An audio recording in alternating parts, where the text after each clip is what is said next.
Welcome to Massive Beers. My name is Matt.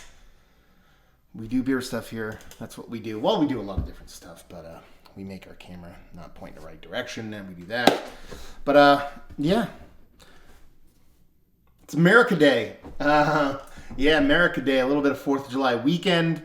Long weekend for me. I get to do a little extra work on the old home base. Probably haven't seen, because it's over there. I haven't gotten here yet, but we're mudding, spackling, sanding and stuff. So, yeah, gonna be a great weekend. About a week or so ago, Hot Butcher for the World sent me this shirt along with a beer. Well, 2 beers.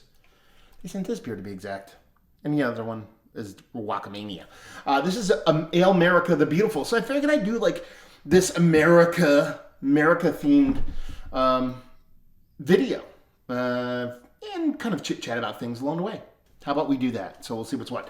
What's the beer about first? Let's talk about that. This is Alemerica the Beautiful. It's a Mosaic Top American Pale Ale coming in at 6% alcohol by volume. As per their tasting notes in the back, which is what they do, it says ripe citrus, pleasant dank, and tropical fruit. Yeah, label. It's a flag. Hot Butcher Styles. Little Jetsa stylings up in his piece. So here, you're talking about a 6% Mosaic hopped American Pale Ale. Are we going to get hazy? Are we going to get clear beer? Or are we going to get somewhere in between? We don't know. Well, we're going to find out in 2 seconds. Actually, that's more like 1 second. But, yeah. This is Midwest IPA is what we got going on here. Malty. Like, Two-Hearted-esque kind of vibes to it as far as coloration goes. Clear beer, but malt-forward beer, which has kind of got me a little bit hot and bothered because that is what America beer is all about.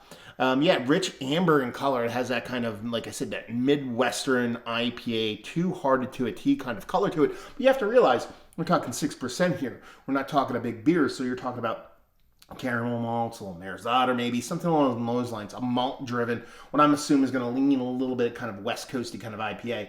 Index finger, off-white head, and just like any kind of haze you see is just a condensation on a glass. It's the chill. It's not actually hazy at all. It's clear as clear could be. Let's get a nose. Yeah. That's America, baby. Because what it rings to is a lot of the classic old school kind of, when I say old school, I mean old school IPAs. You're talking about West Coast, Midwest. It's Midwest IPA. I keep going West Coast. It's a Midwest IPA. It's your chill wave. It's your Two-Hearted. It's the Chicago-based kind of, zombie dusty kind of, just that kind of malt forward, rich kind of caramel malty, little, again, like I said, Marzada kind of richer kind of maltiness with this nice kind of resinous, yet fruity. There's a nice fruitiness to it too, so it has a little bit of new school to it, but its DNA, its core is that kind of OG kind of American style kind of IPA. Let's just dive in. Cheers, y'all.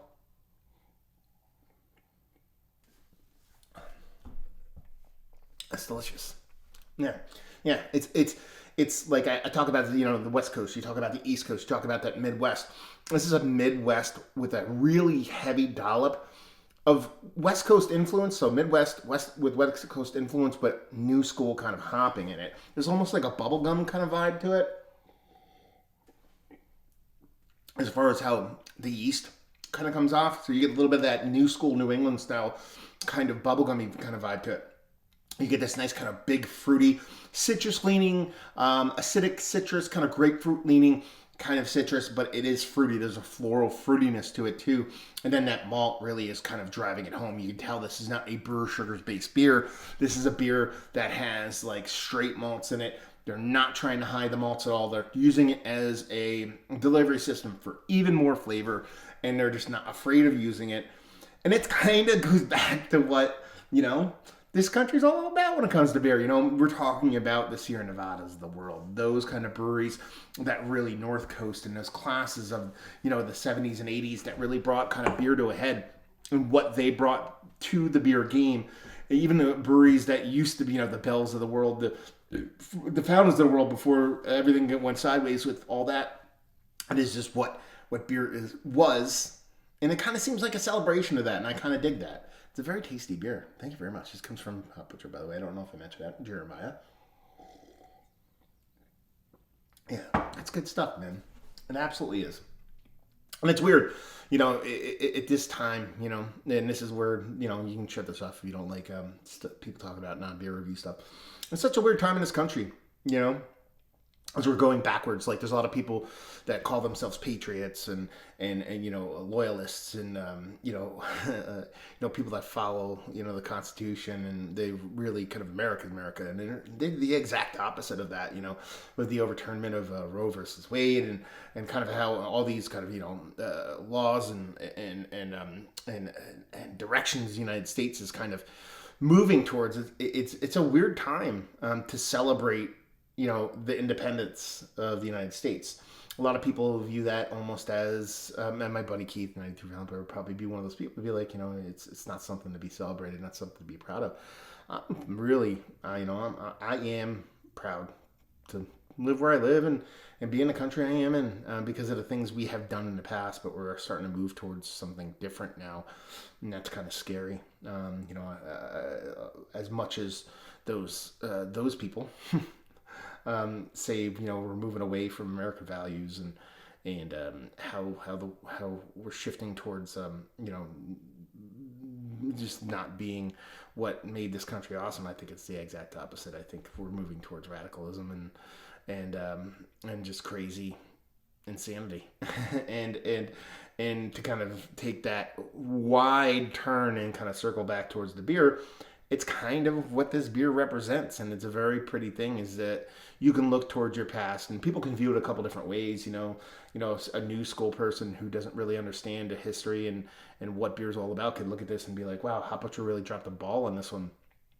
They just don't really understand what makes beer great, but it's one of those things where it's like they do. You know what I mean? They embrace the newness, they embrace the new schooliness, but they understand the core and the foundation of which beer is, new beer, craft beer was kind of born on, and this is exactly it. This is exactly it. It's the American IPA is probably the most apt, what's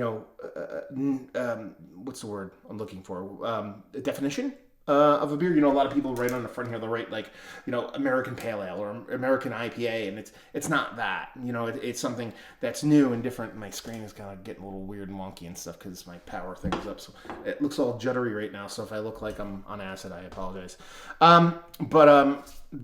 It is as tried and true what an American IPA should be, and I think it's delicious. I think it's delicious. I put an R in there in a weird place. I think it's fantastic, and I think it's an apt beer for the old America Day. Yeah. Thank you very much for sending this off, guys. Very tasty stuff. Glad I got to drink it. I have to turn my air conditioner off because I don't have any kind of dampening in here right now, and it's probably echoey AF, and I'm starting to perspire because it's just that hot outside. So hopefully you all are having a really good America Day. If you kind of don't like the stuff I said, then you need to look in the mirror, because if you don't like it, then you're just not American. Or sane or compassionate. Hopefully you guys have a great day. It's going to be a great weekend. It's going to be a great Monday. It's going to be a great year. It's going to be a great future, hopefully. God vote, please. So hopefully you guys enjoyed me reviewing this. Am I going to make it the best beer IPA I've ever had? No, it's one of the better kind of old school IPAs I've had as of late. Yes, Mount Rushmore probably. And let's talk about it. Let's talk about everything I said. Let's talk about Hop Butcher. Let's talk about this beer. Have you had this? What did you think of it? Is it your kind of beer? Yes, no, somewhere in between. Let me know down there. So hopefully you guys enjoyed. Hope to see you next time. Cheers, y'all.